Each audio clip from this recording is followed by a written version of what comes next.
3 minutos com Armando Mercadante.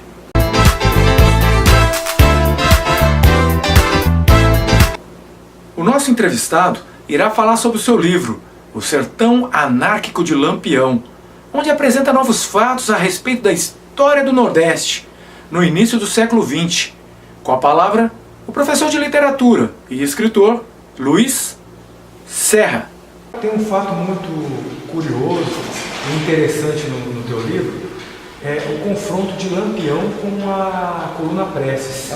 Como ocorreu isso? A coluna Prestes, então ela avançava pelo Brasil. Na época, a comunicação que havia era o telégrafo, muito precário, ou então os emissários a cavalo, que adiantavam muito. Por exemplo, de uma semana se sabia que estava aproximando a coluna Prestes. Uma semana, quem vem? A coluna Prestes vem aí milhares mais de 1000 cavaleiros armados, eles vêm enfrentando os coronéis, fazendo conflito e roubavam cavalos, aquela coisa toda. Agora só um detalhe, até nesse momento, Lampião era dado como um bandido. Então era o status de cangaceiro, e aí o padre Cícero, ligado aos coronéis, também promoveu uma resistência. Mais o coronel Floro Bartolomeu, que era a eminência parda do padre Cícero, deputado federal ligado ao governo central, conseguiu uma verba para armas, chegaram de navio. Eles então armaram uma frente patriótica, que eles chamavam, com jagunços, com cangaceiros e assim por diante. E aí um deles deu a seguinte ideia, por que não, talvez fosse um cangaceiro, de convocar o Lampião, que estaria não muito longe. Bom, então assim foi feito, e provavelmente na chamada foi logicamente informado, olha, os líderes do Lampião seriam um comandante de fração daquelas frações. Isso quer dizer que do dia para a noite, se transformou em capitão a serviço do governo. Do governo central. E assim foi promovido, capitão do exército. E então houve aquele famoso, curioso processo, e o Lampião esperando lá e tal, e não saía a patente. Isso é muito conhecida a história, em que alegavam que tinha que ser um alto funcionário do governo que poderia chancelar. E eles então preparavam um papel, e aí havia lá realmente o doutor Uchoa, que era do Ministério do Interior e da Agricultura, e assim foi convocado o doutor Uchoa para assinar, e ele se refugou. Ele viu o bandido, lá querendo assinar. E aí o Levino, que é o irmão do Lampião, apontou lá com aquele punhal comprido e disse, olha, só tem que assinar nesse ponto aqui do papel. Ele, aqui então eu vou assinar. Facilitou as coisas. E assim, mas assim que o Lampião saiu, porque não sabia para onde está a coluna também fazia, o Prestes também desviava, não queria conflito, queria apenas atravessar o Nordeste para chegar até Recife. Isso foi em 1926. E então o Lampião, conhecedor do sertão, ele, com aquelas formas de comunicação que ele tinha, então ele com certeza aproximou-se da coluna.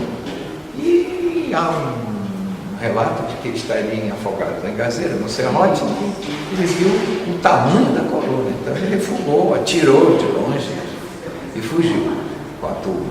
E no final há um relato de que houve um confronto na saída da coluna Prestes para Goiás. Direto, com o final da coluna, em que morreram alguns da coluna. Então lá, inclusive, uma lápide nessa fazenda que existe até hoje lá para visitação.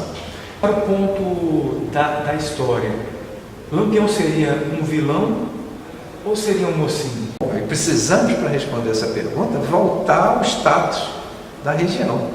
Era uma região imensa, não é? Uma região adusta, quer dizer, com locais de difícil sobrevivência, haja vista a seca do Ceará na época. E o governo não conseguia atender as demandas? O governo não tinha peso. É como acontece nos morros do Rio. Quando o governo, o Estado, quer subir, sobe, e tem funcionários para subir, eles são refugados. Não é? Primeiro, pela dificuldade de se chegar lá. Segundo, pelos os focos de bandoleiros que se instalam e repelem o Estado. Era o que acontecia no sertão nordestino naquela época, né? Havia vários focos. Uma disputa de poder. Disputa de poder. A morte do Lampião, ela não está realmente clara, assim, os fatos não são como se conta. Definitivos. Definitivos. Não foi muito aclarados, porque há uma interrogação no ar. Por que ele era o sujeito mais arisco, né? Como um sujeito que fica 20 anos com a esperteza no ar, quer dizer, ele era o líder da resistência de repente ele, entre aspas, fraquejou. Eu tenho uma tese aí de que na época se era abundante a questão dos soníferos. E tinham traidores, né, entre eles. Os traidores também, provavelmente também entrou essa questão das bebidas, que é um grande mistério. No início dizia que era o veneno, não há condição de ser veneno, porque senão um morria e outro, né? Mas eu tenho uma tese de que podem ter usado sim o sonífero. Eu levantei que haja uma contestação. O sonífero, porque o Lampião, segundo os soldados que chegavam perto, eles se admiravam ao contar que o Lampião estava deitado. O Lampião não se levantou. Uns dizem ele se levantou e recebeu um tiro. Quer dizer, coisas assim de que não houve correria, a não ser os que estavam em cima.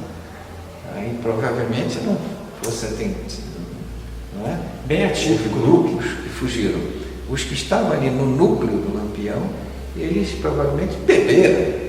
É o grande mistério, que ele tinha sempre um método próprio de se autoproteger o bando, o próprio bando.